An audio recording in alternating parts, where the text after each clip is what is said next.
Wani police ठाण्यात अवैध धंदे चालकांसोबत वाढदिवस साजरा करणाऱ्या पोलीस उपनिरीक्षकाची उचलबांगडी करून त्याला नियंत्रण कक्षात बसवण्यात आलाय। या कारवाईमुळे सर्वसामान्य नागरिकांनी वरिष्ठ पोलीस अधिकाऱ्यांचे आभार मानलेत।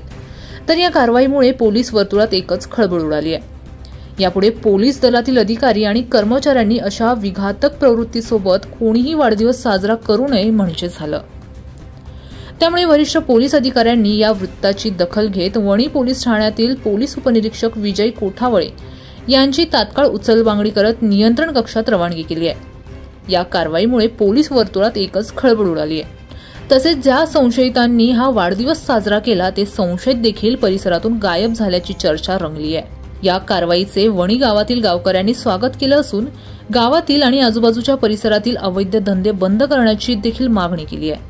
वणी पोलीस ठाण्यात पोलीस उपनिरीक्षक विजय कोठावळे यांचा वाढदिवस वणी परिसरातील अवैध दारू तस्करांनी वणी पोलीस ठाण्यामध्ये साजरा केला।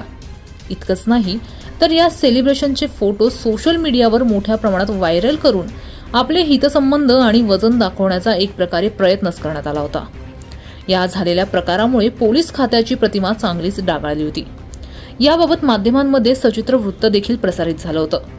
यामुळे ग्रामीण पोलीस दलासह वणी पोलिसांची इब्रत चांगलीच वेशीला टांगली गेली होती।